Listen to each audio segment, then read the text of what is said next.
White Bay Power Station opened in 1917 and was decommissioned in 1984. It ran as a substation for another decade and was bought by the Sydney Harbour Foreshore Authority in 2000. By 1984, White Bay had been Sydney's longest serving power station. This video is a record of its life, seen through the eyes of people who worked there from the 1950s to the 90s. In its heyday, it employed several hundred people. Sydney's electrification began in the 1880s. From 1912, the New South Wales Railway Commissioners built White Bay Power Station to generate electricity for Sydney's trams and trains. In 1953, a new body, the Electricity Commission of New South Wales, inherited White Bay when it took over all the state's power stations.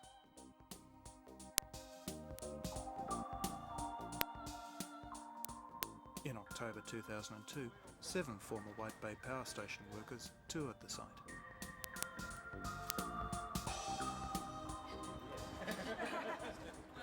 Who would want to preserve this rubbish here? Now, I'd also like to tell you something that happened here one night.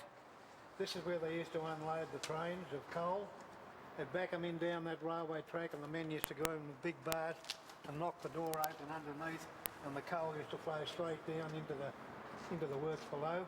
And one night there was 2 carriages came in here full of wheat. And before they knew what they did, they bumped the 2 top, and they had 2 wagons of wheat fall down there. Wow. Blokes were running everywhere trying to get bags and take wheat home for the chooks. Did it burn very well? No. I think the old metropolitan power stations that I really had personal involvement with have more of a meaning to me than the modern power stations. Yes, it is. We've got the drawings of that being the design drawing.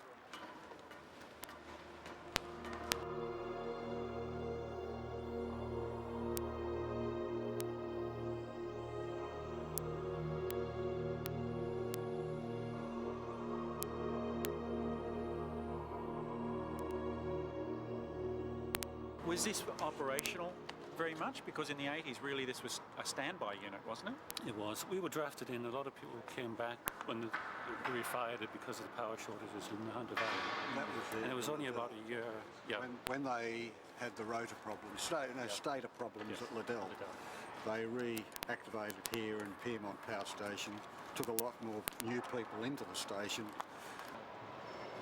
I remember one day I was on top of the boilers, staying on top of the boilers. I had no head for heights. On top of an extension ladder, changing the globes and the roof, and I was absolutely crapping myself. But I did it. I had to sort of prove to myself that I could do it. Well, working at heights, working in dangerous conditions. I mean, the place was dripping with asbestos. I mean, I used to walk around and sort of trying to hold my breath around the pump rooms and things like that, because the asbestos was in the air, really, and you knew it wasn't going to do you any good.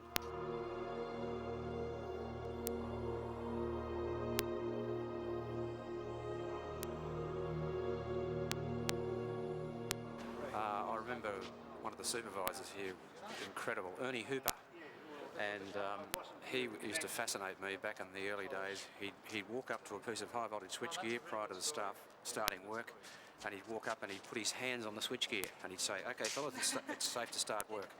And I never ever forgot that. I used to sit back and watch this guy in awe that I thought he was God. Number 2 unit was the one that blew up, and it blew up mainly in the front portion.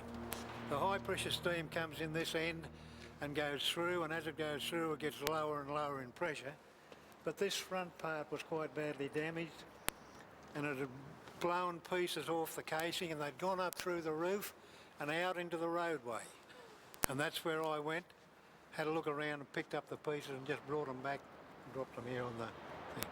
There was 2 or 3 of us doing that.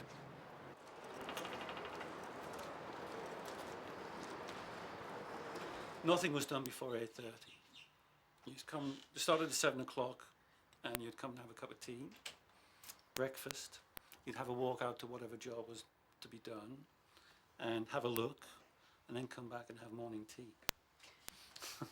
And then sort of work was sort of maybe 10 o'clock till 11:30, and then you'd wander back to the workshop and wash up and have lunch.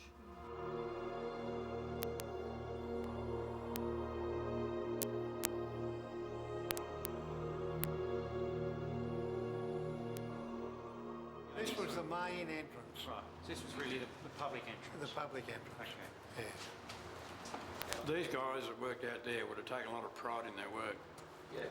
And they didn't just twiddle a valve and sit down and look at some gauges. They went around with a can of Brasso and a rag and a duster, and they were cleaning the place up as well.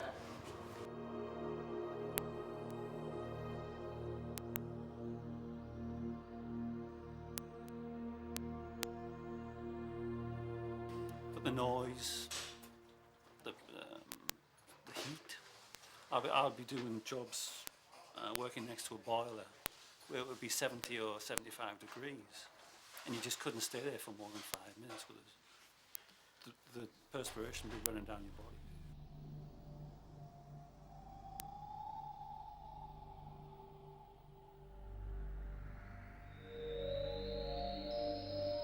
I never came in this room for entertainment, but there was a real tradition of concerts and what have you. In the very early days, there was concerts, bands and what have you, established in the railway industry as part of the general scene. Because we've found photographs of this hall being used for flower shows and for entertainment. There's some photographs taken of that stage with a woman, and it looks like it's 1950s. It was immediately after the war this was taken over, so it would have just flowed on.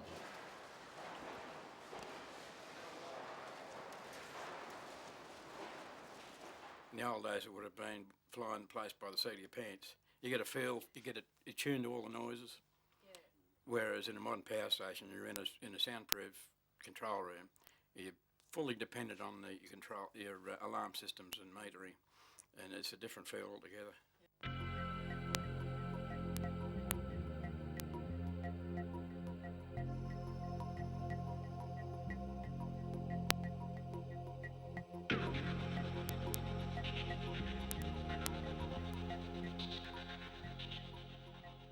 I just remember this place as an operations centre for the units and the switchyard. When I was up at Dural directing switching here, I would talk to the people in this room. Right. If we had to take a feeder out of service, we would write the switching sheet, which is like this. Yep. This is an old switching sheet. We would actually have a diagram, usually the diagram's over the back, but we would actually write a switching sheet. We would then send it down, and then we would direct the switching at this location.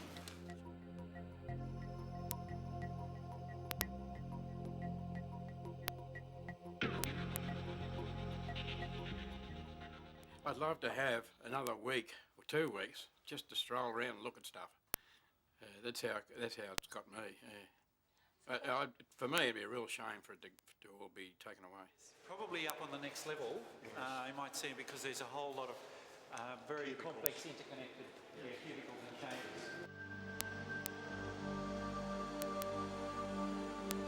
This cabling was regarded as what I would call classic example of Pyrotenex wiring. This cabling was actually used for control cabling to operate pumps, valves, circuit breakers. Most of the circuit breakers could in fact be operated from the control room. So it gave control cabling to the power station circuit breakers. It carried alarm systems. It carried the multitude of information for the control room. But what's unique about this place is that the effort taken to put it together the way it is put together is unique. Modern stuff will not be this good. You will never find it be done like this again. With computer control and all that we've got nowadays, you just put your finger on it and you fix it, you know, and it wasn't like that in the old days.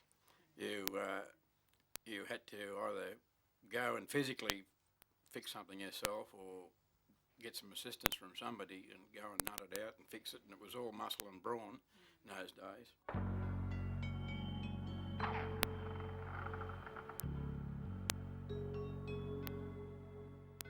This is the 11 kV switch room.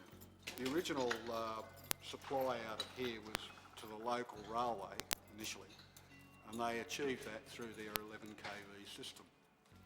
It was only when the Electricity Commission took over that they had to get power out to other locations like Pyrmont Power Station and Roselle Substation that they introduced 33 kV switchgear. But this is the old railway switchgear and would go to a lot of railway substations. If there was a blow up, it just blew up until it stopped blowing. On the new section, there's all bus bar protection. As soon as you get a blow up, it trips straight away and the fault's cleared. No one wanted to be here in times, you know, if there was a blow up.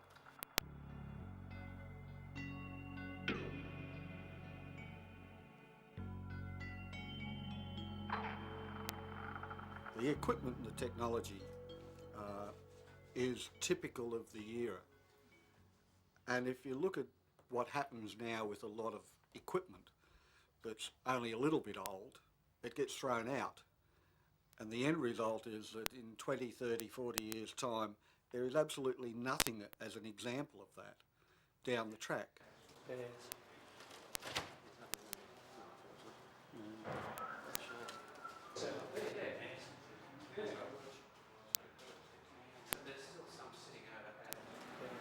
This is wonderful. Stuff hasn't changed at all, has it? Yeah. Controls are amazing.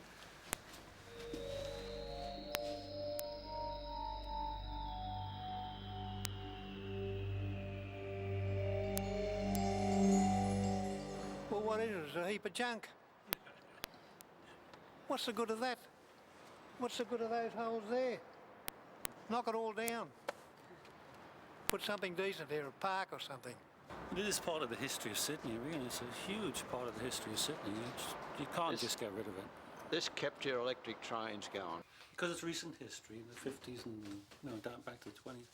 People tend to overlook it, but one day it will be older history, and it should be kept for future generations. The whole reason the Electricity Commission was built or formed was to try and overcome the increasing number of blackouts we were going to get in New South Wales. So this power station was part of the Electricity Commission's plan to stop these blackouts. And as a result, it is part of our history, our industrial history.